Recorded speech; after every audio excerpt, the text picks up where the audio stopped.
If you've somehow stumbled across this video, you're probably someone I know in real life. Hi. But if you're not, hey, that's pretty cool. Hopefully you stick around. I never planned on making a video like this for this channel, but the other cool videos I'm working on are not done yet, and I'm trying to stick to an upload schedule around here, so here we are.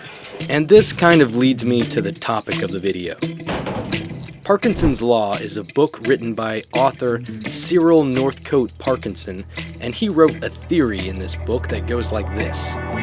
Work expands so as to fill the time available for its completion. Now, this quote applies to a lot of things, but I think creative work especially. When working on a video project, for example, you can spend hours just trying to find the right music, the right font, the right color grade, and all of these things are important. They need to be done right, but they can soak up a lot of time. He also wrote this, which I thought was interesting. A lack of real activity does not of necessity result in leisure. The thing to be done swells in importance and complexity in a direct ratio with the time to be spent. Anytime I give myself free reign all the time, all the money, whatever, it is not good for me.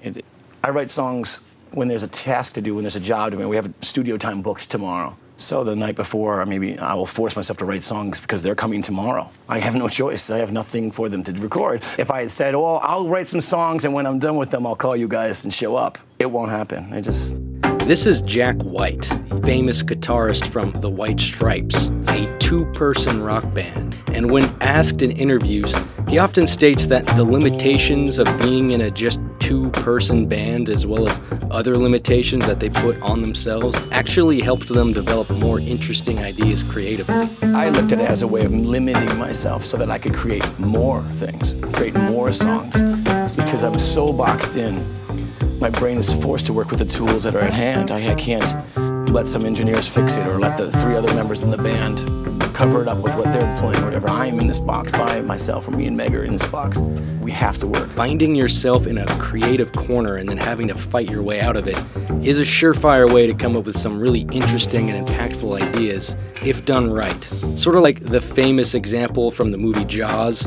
The mechanical shark that they used for the movie never worked, so Spielberg had to replan the movie to show the shark less, which actually greatly added to the tension of the movie. On the flip side of that, I've recently been learning how to use the 3D modeling software Blender, and the amount of options you have there as a creator is essentially unlimited. You can really do anything if you know how. And as great as that is, it brings on a huge challenge of its own. Everything you make, every object, material, character, environment, everything that you work on literally requires thousands of little decisions on how those things should look.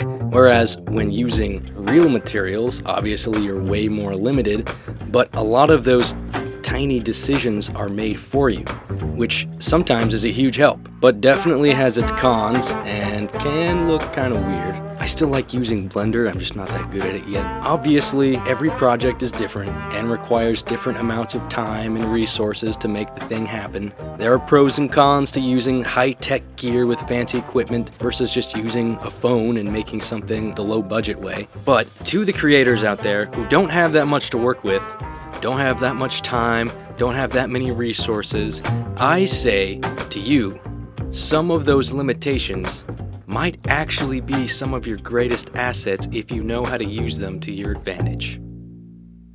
And that's about all I had to say about that, to be honest. If you're wondering what I'm building here, it's a few things for a project that I'm in the middle of. Basically what I'm saying is if you want to find out what I'm building here, you're just going to have to check out the next couple videos that I put out. I want to say thank you very much for taking the time to watch this video. Hopefully you enjoyed it and got something out of it. And I will see you in the next video. Thank you.